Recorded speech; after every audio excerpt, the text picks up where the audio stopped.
Welcome to Dialogue. Today we are diving headfirst into a topic that has become almost criminally complicated. It really has. The contemporary landscape of sex and intimacy advice. I mean, if you just look at the sheer volume of books, workshops, certified gurus, The online courses. the online courses exactly, you'd start to believe that human connection is some kind of advanced astrophysics. Right. We're basically tackling the system that wants to sell you a 14-page glossary just so you can understand what your own body's doing. And our mission today is to analyze a whole collection of insights that really challenge this entire ecosystem.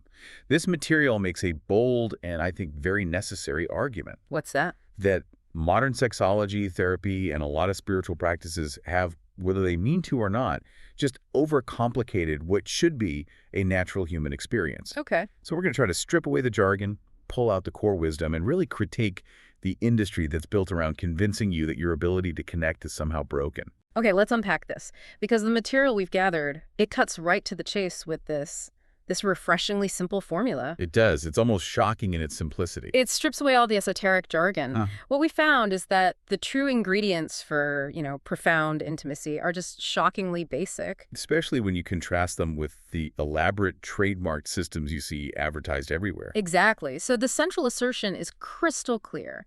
Great sex, the kind that leaves you feeling satisfied, feeling seen, it equals comfort plus skill plus chemistry. That's it.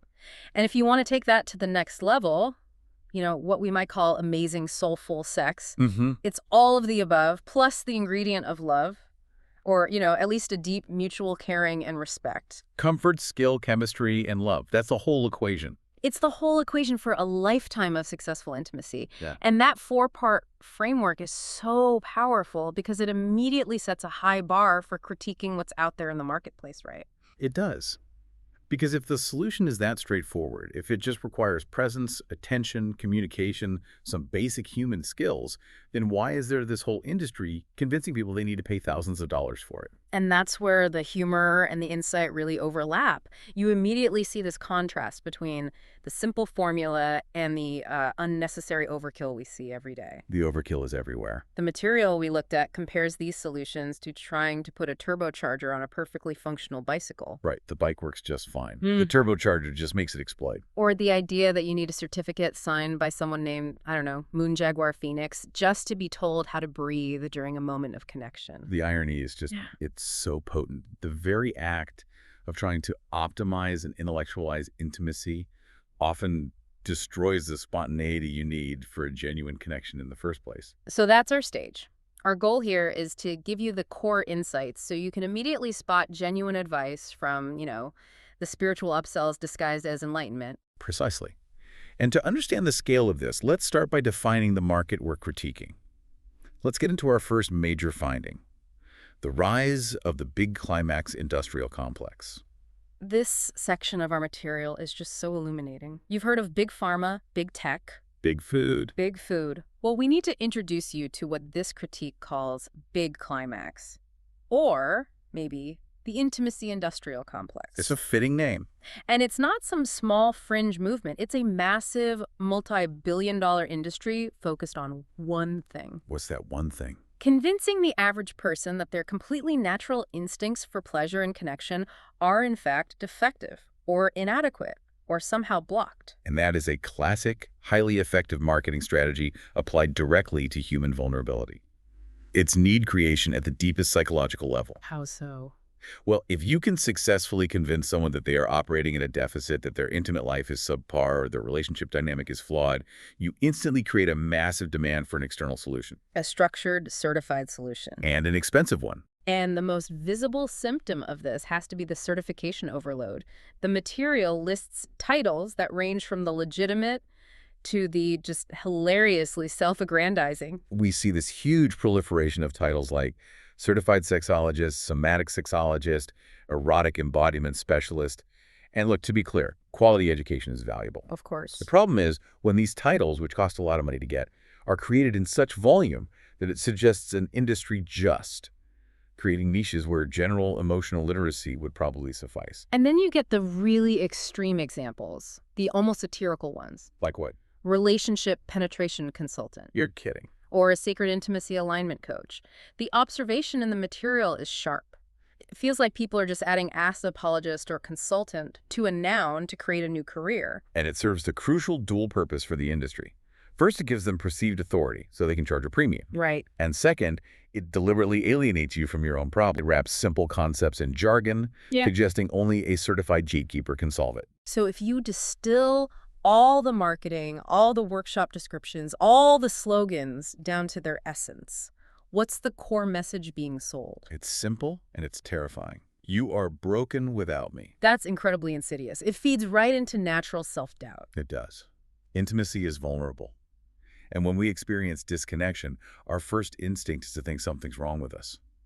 And this industry is right there, waiting. But the material we analyzed brings us back to this stark, powerful truth. It argues that 99% of the issues people are trying to solve boil down to just 4 core things. And they're not energetic blockages or past life trauma. No, 4 simple human factors. Yeah. A lack of communication, a lack of comfort, a lack of skill, or a lack of chemistry. And that is the critical takeaway. If you can't clearly say what you want and need, no amount of somatic training will fix your relationship. Exactly. If you're not comfortable with yourself or your partner, esoteric rituals aren't going to create emotional safety. These are behavioral issues. They require presence, not a purchase. The complexity is often just manufactured to justify the price tag. Which brings us perfectly into our second area of focus, where we look specifically at therapeutic interventions. And this is where we have to start with nuance, as the material does. We have to acknowledge that good sex therapy can be profoundly helpful. Absolutely essential for some people. It's vital for individuals dealing with genuine sexual dysfunctions, deep psychological barriers, or clinical issues. It provides a critical service for people who need professional, compassionate guidance. Absolutely. The problem isn't the service itself, but the application. The critique leveled against some modern sex therapy is that it often engages in what the authors call doing too much. Doing too much, meaning treating simple situational problems as if they're deep-seated psychological trauma that needs extensive excavation. It's this tendency toward overdiagnosis. We live in a society that encourages us to pathologize almost every imperfect experience. Right. A temporary dip in desire isn't because you had a busy week.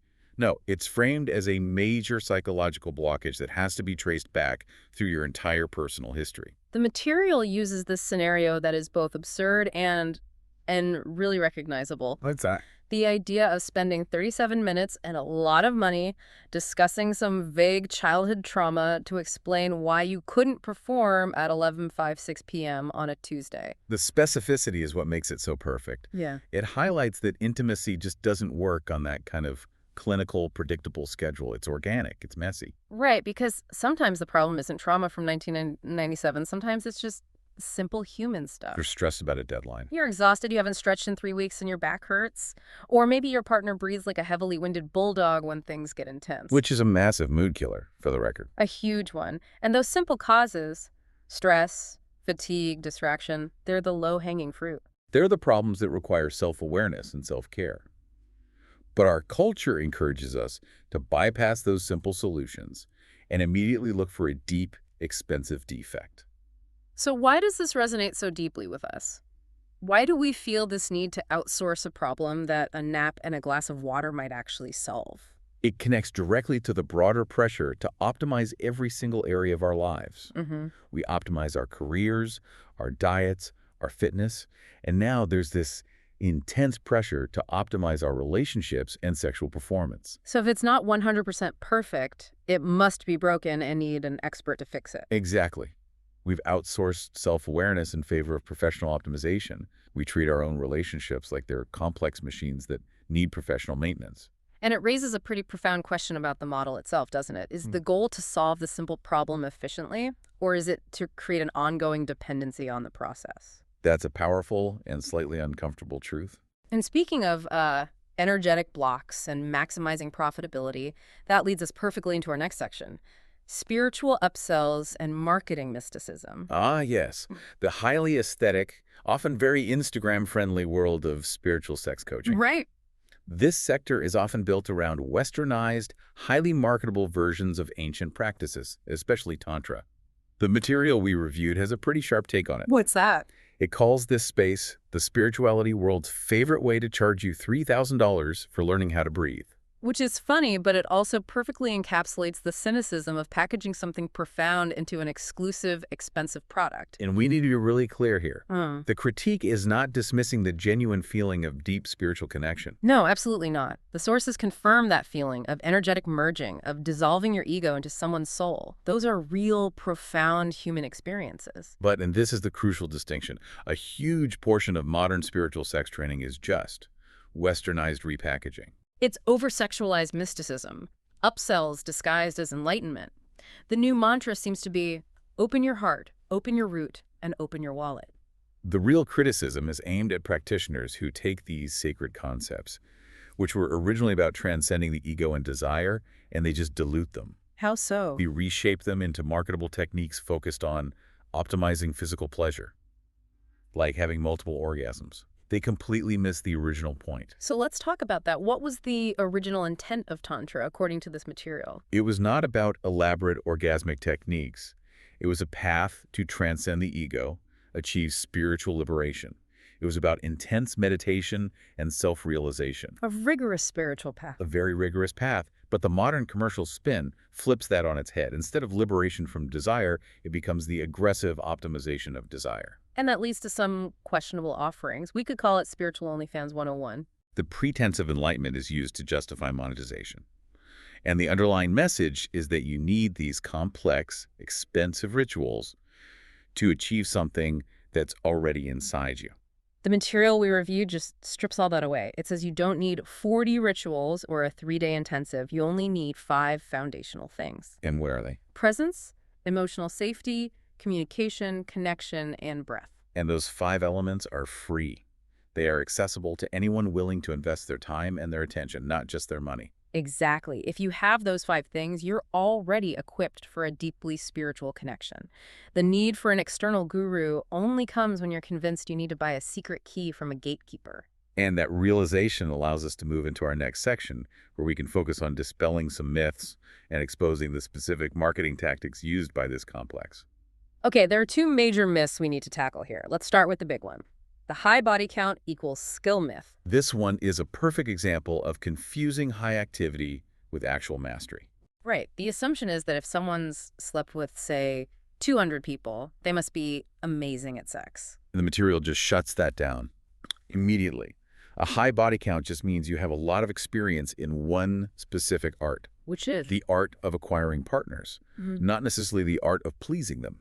Those are 2 completely different skill sets. That's a huge distinction. Acquisition skills are about charisma, confidence, charm. Intimacy skills are internal. Attention, empathy, listening, adaptability. They're almost opposites. The material defines true skill by intention, attention, listening, caring, and the ability to adapt in real time. Whereas the high body count individual focused on repetition can often have, and I'm quoting here, the technique of a malfunctioning blender. That is a vivid image. It's fast, it's loud, it's aggressive, and it's completely inefficient at achieving a subtle result.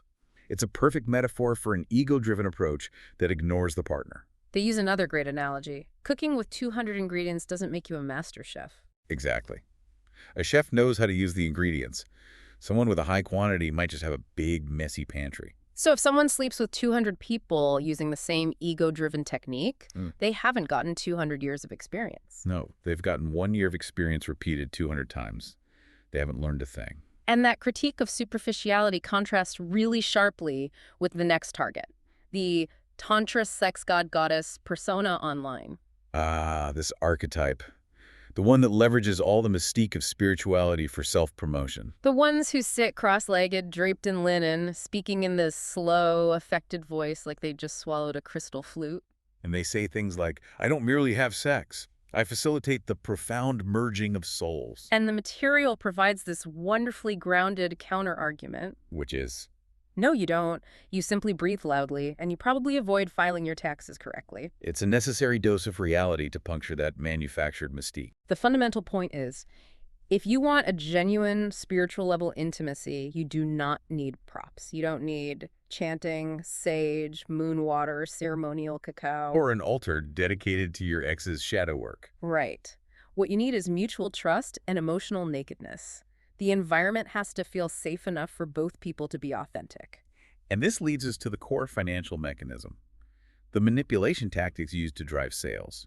They monetize insecurity. How does that work? First, they diagnose a complex problem that only they can solve with their special knowledge. They use mystique, exclusive jargon, scarcity tactics. The monetization tactics are so explicit. You hear the language all the time. You're energetically blocked. Pay me. Your life force isn't aligned. Pay me. Your orgasm is too shallow. Pay me. Or the classic, your masculine and feminine energies are out of harmony. Pay me to rebalance them. And the cynical but realistic conclusion is that this often leaves the person more confused and significantly poorer. The only thing that really gets traumatized in that transaction is your bank account. It just brings us back to biology and history. Humans have been intimate for millennia. Everything you need, the capacity for pleasure, the desire for touch, is already built in. It requires internal presence, not an external guru. Which sets us up perfectly for the next section, which defines the real, simple formula for dynamic intimacy and connection. This is where the material shifts from critique to instruction.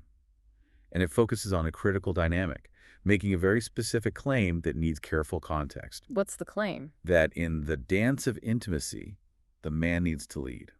Okay, now that statement, without context, is immediately going to be misinterpreted. Absolutely. So we have to clarify, as the material does, this is not about dictatorship or control. So what is it? It is fundamentally defined as the confident, present guidance of a highly skilled dance partner. I like that analogy. Think about dancing with someone who's really skilled. A great leader knows the rhythm. They're completely present. And they make their partner feel so safe that the follower can just relax and trust the flow. That foundational trust, born from confident guidance, is everything. And that's where the critique of the playbook approach comes back. The intimacy industrial complex often promotes this mechanized, step-by-step procedure. Step 1, step 2, now insert technique, #47. But intimacy isn't a procedure. It's a live, improvisational art form. So if we accept the dance analogy, what's the most critical requirement for the leader? Robust staying power and deliberate pacing. A dancer who rushes through the steps destroys the entire art form. This is so crucial for men listening. You cannot lead effectively if you are rushing, panicking, or just focused on your own performance. If the goal is to finish the race in 6 seconds flat, You've completely forfeited your role as the guide. The material says the primary mistake is seeing it as a speed competition. Mastery requires learning deliberate pacing and control. and paradoxically, knowing when to radically slow down, even when your body is screaming at you to speed up, resisting that full, fast and furious impulse. And why does this pacing matter so much? The analysis is clear. Profound climax for women comes from connection, sustained buildup, and the feeling of safety from confident leadership. Not from speed. Not from aggression. Speed is almost always the enemy of deep sensation. When we rush, we're operating from ego or anxiety. It's self-centered. Slowing down demonstrates mastery and presence. It's mastery through control. And control takes practice. Which brings us to the practical application. How to achieve this mastery and improve your intimate life, starting today. The first actionable step is the simplest. Throw away the generic playbook. Every single body is different.